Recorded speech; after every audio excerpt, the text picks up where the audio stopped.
Hey everybody, hope everybody's had a wonderful and a blessed Saturday. It's been a good one here. Just want to talk about a few things real quick that some people have brought to my attention and that I've seen in the news. A couple of them. Oh, and there was one lady asked me why I'm bouncing up and down. I'm on a porch swing. So I got too much energy. I can't just sit still.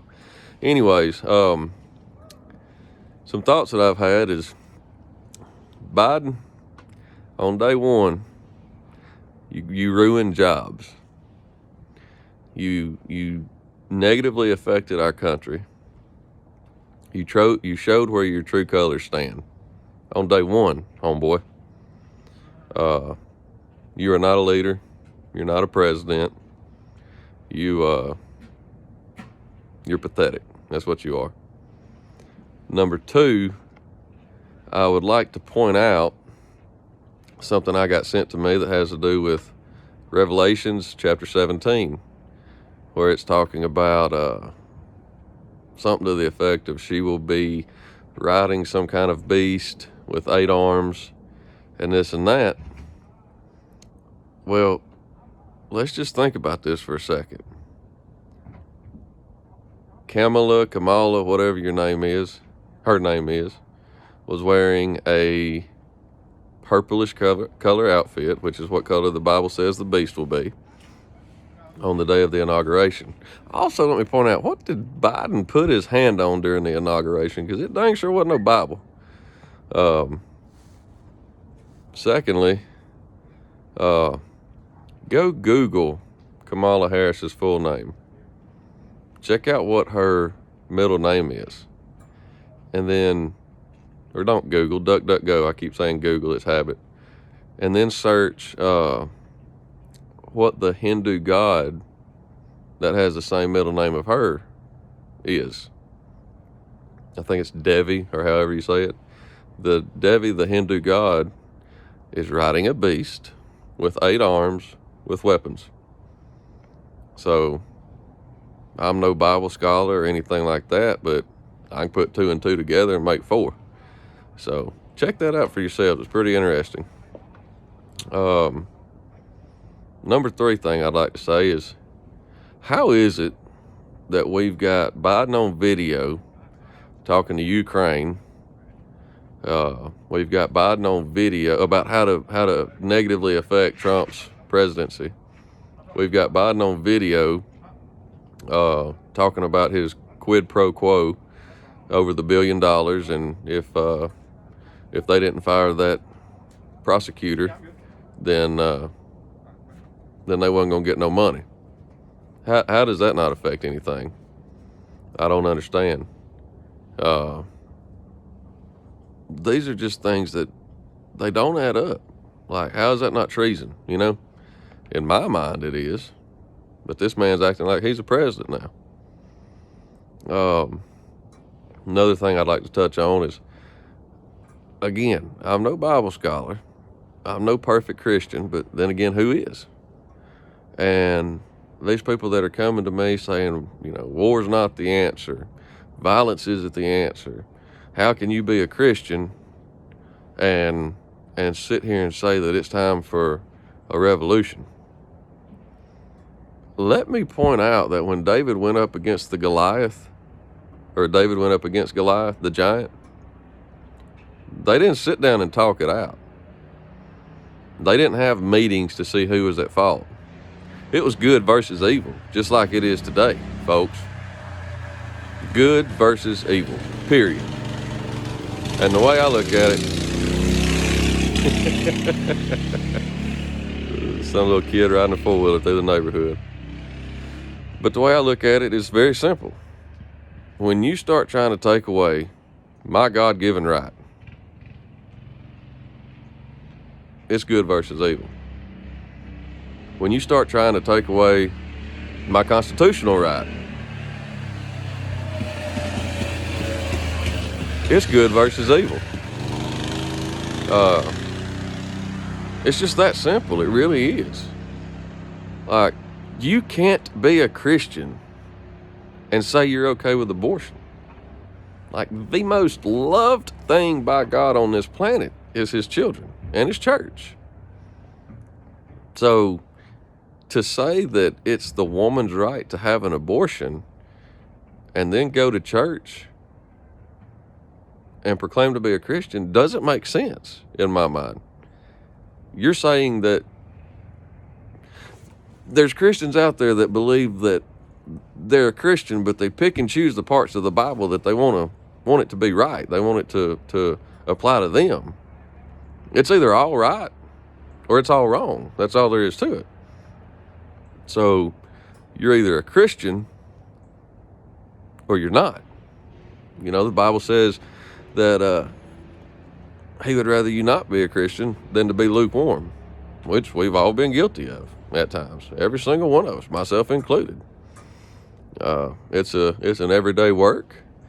It is something that it's the best goal on this planet that I work towards. God's honest truth. Do I fail? Yeah. Do I fall short? Yeah. Does he pick me back up, dust me off, and tell me to keep going? You dang right he does. So I don't understand how you can sit here and claim to be a Christian, but you're okay with transgender, which specifically says God made a mistake when he put that seed in that womb. Don't add up. I'm a Christian, but I think abortion should be up to the woman. The woman didn't give that life. God did. So when that woman decides to kill that baby, she's going against God.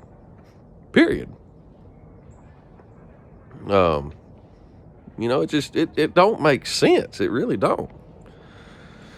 So another thing is this thing with Biden and the pipelines.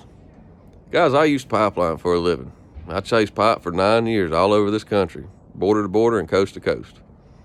I made a good living. It provided for me and my family, and it was good money. You know what else it did? It kept people warm at night. Kept people warm during the winter. It put gas and fuel in people's vehicles. And you want to shut that down, and y'all watch. He's going to do everything he can to shut it down, and within the next 6 months, we'll be buying oil and gas from overseas.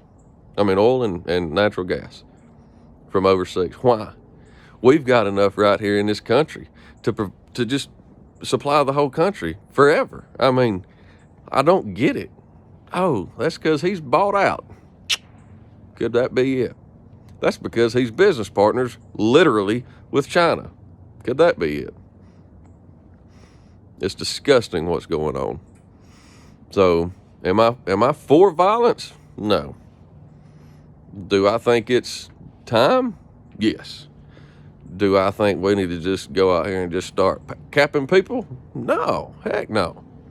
But when you're trying to take away my God-given rights, which I've been taxing them for forever, when you're trying to take away my God-given rights, that's when I got a problem. You know, the Constitution was written to stand up to a tyrannical government. And from what I can see, that's where we're at. From what I can see, Trump was the only one that was for this country. Because right now, we're up against tyranny, folks. The Bible even talks about not subduing to a tyrannical government. It's that simple. You know, oh, well, the Bible says you should obey the law. No, the Bible says give Caesar what is Caesar's, which is referring to taxes, but give God what is God's.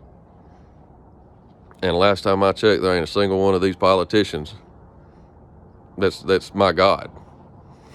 All they're doing is trying to strip us of our rights, take everything they can away from us, and make it to where we're all broke, hungry, and needy to where they can control us. So it's just disgusting to see what's going on, and it's disgusting to see these Christians that just want to stand by and, you know, yes, Jesus taught love. He did. Jesus is love. But how many times throughout the Bible was there war? You know, God told Noah to build an ark. And Noah warned people. Noah was a conspiracy theorist, you know.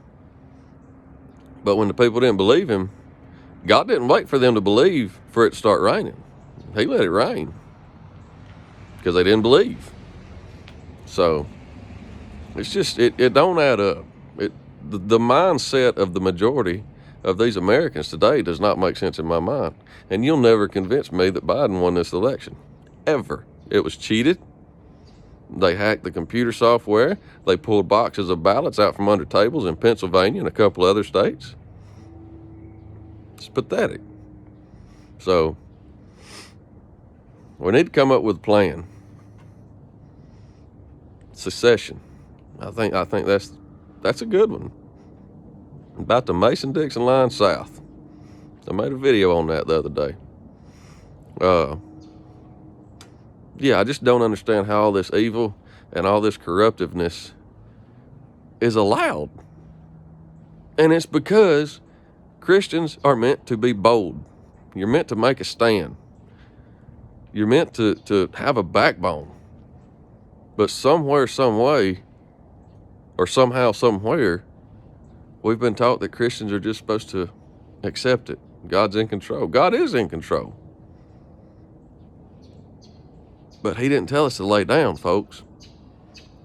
So, if you don't like what I said, keep scrolling. If you do, pass it along. I love each and every one of y'all. God bless y'all. Y'all have a blessed day. God bless America. Talk to y'all later.